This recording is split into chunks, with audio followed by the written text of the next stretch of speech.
నమస్తే. Welcome to Social Post. నేను మీ శ్వేత. ప్రస్తుతం మనతో పాటు స్టూడియోలో ఉన్నారు groups ranker and mentor for UPSC and groups Sivakrishna గారు. నమస్తే సార్. నమస్తే. ఎలా ఉన్నారు? Nice madam. Good. Thank you. Okay. Coming to groups ఏదన్నా 1, 2 అండ్ 3 ఆర్ 4 ఏదన్నా సరే వీళ్ళు ఎలాంటి అంశాలపైన మెయిన్‌గా ఫోకస్ చేయాలంటారు? ఇక్కడ మనకు చూస్తే గ్రూప్ 1, గ్రూప్ 2, గ్రూప్ 3 ఈ హ్మ్. 3 ముఖ్యంగా చూస్తే ఏంటంటే చాలా వరకు జనరల్ స్టడీస్ మీదనే మనకి ఎక్కువ ఉంది సిలబస్ చూస్తే. Group okay. 4 వచ్చేసరికి జనరల్ స్టడీస్‌తో పాటు మనకిక్కడ ఇక హ్మ్. Mental ability, arithmetic and reasoning ఇవి కూడా ఉన్నాయి. హ్మ్. అయితే జనరల్ స్టడీస్ అని చూస్తే మనకేంటంటే మనకు 4 సబ్జెక్ట్స్ అనేవి చాలా ఇంపార్టెంట్. ఇక్కడ హిస్టరీ, పాలిటీ, ఎకానమీ, జాగ్రఫీ. ఈ 4 సబ్జెక్టులనేవి పిల్లర్స్. ఒక బిల్డింగ్‌కి 4 పిల్లర్స్ ఎలాగో ఇక్కడ మనకి ఈ ఎంటైర్ సిలబస్ కూడా ఇవి 4 పిల్లర్స్ చాలా చాలా ఇంపార్టెంట్. ఓకే. Plus economy. హ్మ్. జాగ్రఫీ కాదు ఎకానమీ. ఈ 4 పిల్లర్స్ మనం స్ట్రాంగ్‌గా ఫౌండేషన్ ఏసుకుంటే హ్మ్. తర్వాత మిగతా ఏవైతే సబ్జెక్ట్స్ ఉన్నాయో వీటితో పాటు మనం ఇంతకుముందు డిస్కస్ చేసినట్టు జాగ్రఫీ గానివ్వండి, లేకపోతే సోషల్ ఇష్యూస్ ఇలాంటివన్నీ కూడా ఏంటి అనంటే చాలా వరకు వీటి రిలేటెడ్‌గా ఉంటాయి. హ్మ్. ప్లస్ హ్మ్. ఇంకొకటి కరెంట్ అఫైర్స్ అర్థం కావాలన్నా కూడా మనకి 4 సబ్జెక్ట్స్ మనకు చాలా మంచిగా వచ్చుండాలి. ఫర్ ఎగ్జాంపుల్ ఇప్పుడు పాలిటీ మీద మనకు సరిగ్గా అవగాహన లేదు. అలాంటప్పుడు మనకు ఈ పార్లమెంట్ యాక్టివిటీస్ ఎలా ఉన్నాయి? లేకపోతే అసెంబ్లీ యాక్టివిటీస్ ఎలా ఉన్నాయి? ఎలాంటి బిల్లులు పాస్ చేస్తున్నారు? ఆ బిల్లుల్లో ఏముంది? అసలు ఎలా పాస్ చేస్తున్నారు? ఇవన్నీ కూడా మనకు అర్థం కాదు. ఇవన్నీ కూడా కరెంట్ అఫైర్స్‌లో మొత్తం ఉండే న్యూస్ మొత్తం మనకు అర్థం కావాలంటే ఈ బేసిక్‌గా ఈ 4 సబ్జెక్ట్స్ మాత్రం మనకు బాగా వచ్చుండాలి. అలా ఉంటేనే మనకు ఈ ఇష్యూస్ అర్థమవుతాయి. లేకపోతే హ్మ్. అర్థం కావు. మీరు ఇంతకుముందు అడిగారు. ఈ అన్‌ఎంప్లాయ్‌మెంట్ చాలా ఎక్కువగా ఉన్న పరిస్థితుల్లో ఈ గ్రూప్ నోటిఫికేషన్. అవును.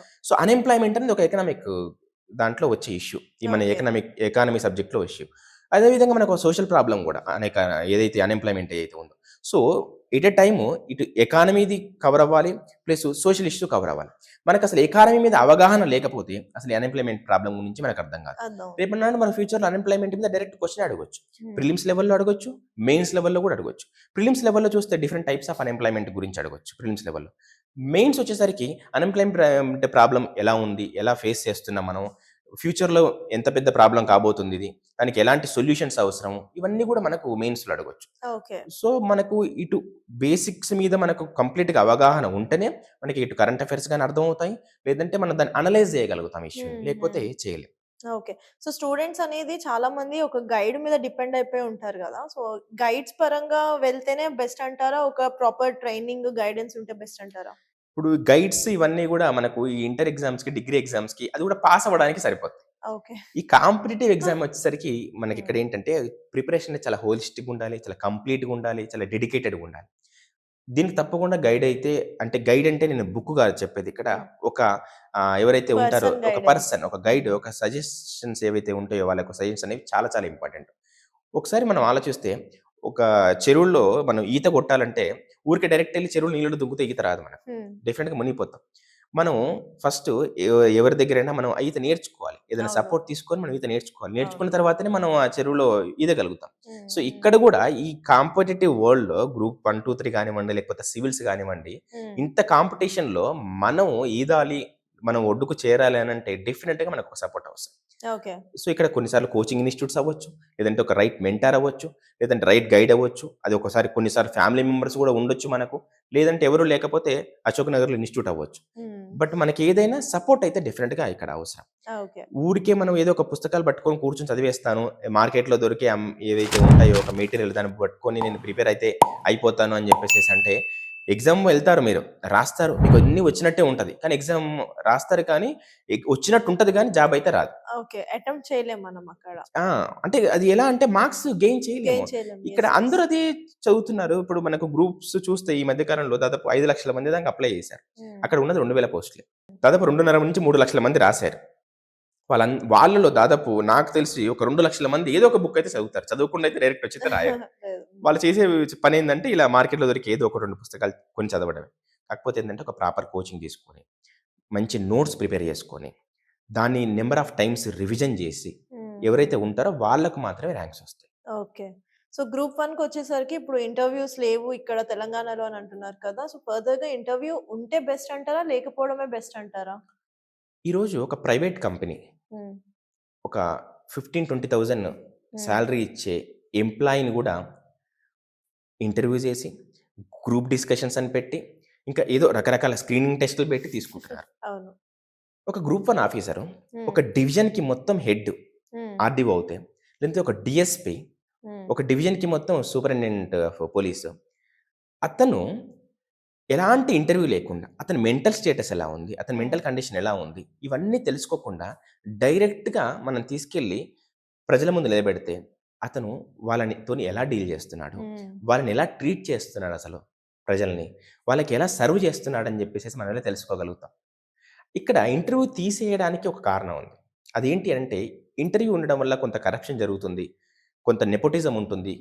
వాళ్ళకి మాత్రమే అంటే ఎవరైతే ఫేవరెటిజం చూపిస్తున్నారో వాళ్ళకి మాత్రమే మార్క్స్ ఏస్తున్నారు. అవును. మిగతా వాళ్ళకి ఏయట్లేదు అని జెప్పేసేసి కొంత హ్మ్. హ్మ్. ఏదైతే ఉంది ఇష్యూ అయితే ఉంది. మనం ఒక ప్రాబ్లమ్ ఉందని జెప్పేసేసి టోటల్ సిస్టమ్‌నే తీసి పడేయడం అనేది తప్పు.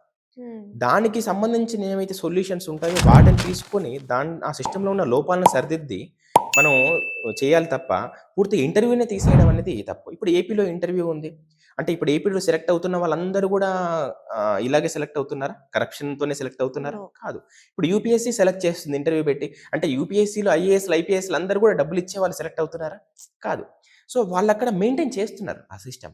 సో, అది మనం ఇక్కడ మెయింటైన్ చేస్తే సరిపోతుంది. అంటే ఓకే. పొలిటికల్‌గా ఎవరు ఇన్వాల్వ్ అవ్వకుండా, పొలిటిసైజ్ కాకుండా ఉంటే డెఫినిట్‌గా దానికుండే సాంక్టిటీ దానికుంటుంది.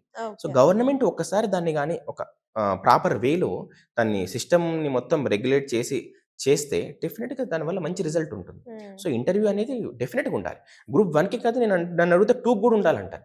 ఇప్పుడు డిప్యూటీ తహసీల్దారు మండల్ లెవెల్‌లో అతను నెక్స్ట్ ఎంఆర్‌ఓ అవుతాడు. ఆ మండల్ మొత్తం ఒక 10,00,000 మంది ఉంటే అందరికి గూడా ఇతను సర్వ్ జేయాలి. సో, హ్మ్. అతను మెంటల్ కండిషను, అతని మెంటల్ స్టేటస్ ఇవన్నీ లేకుండా అతన్ని మనం ఎలా సెలెక్ట్ చేస్తాం అసలు? అవును.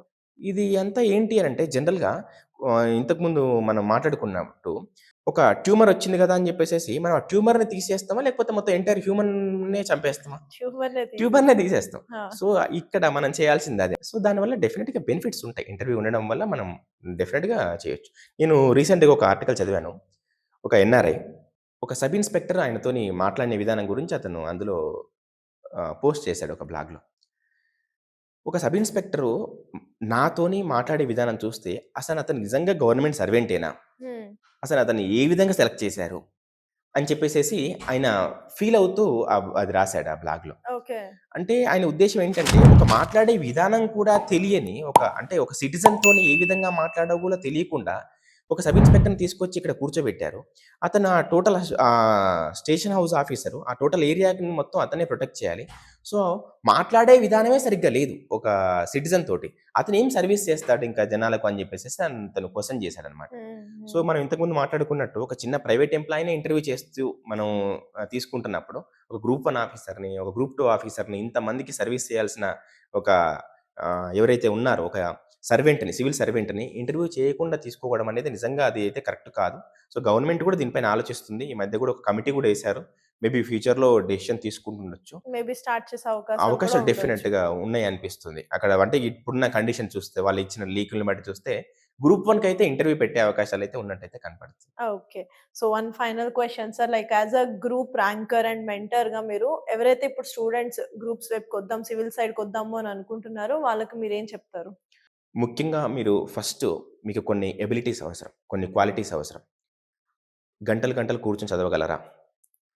ప్లస్ ఎలాంటి డైవర్షన్స్ లేకుండా, డీవియేషన్స్ లేకుండా చాలా స్టూడియస్‌గా ప్రిపేర్ అవ్వగలరా? ఈ రెండూటిని మీరు ఆలోచించుకోండి. నేను హ్మ్. చెయ్యగలను అంటే మీరు యావరేజ్ స్టూడెంట్ అయినా పర్లేదు.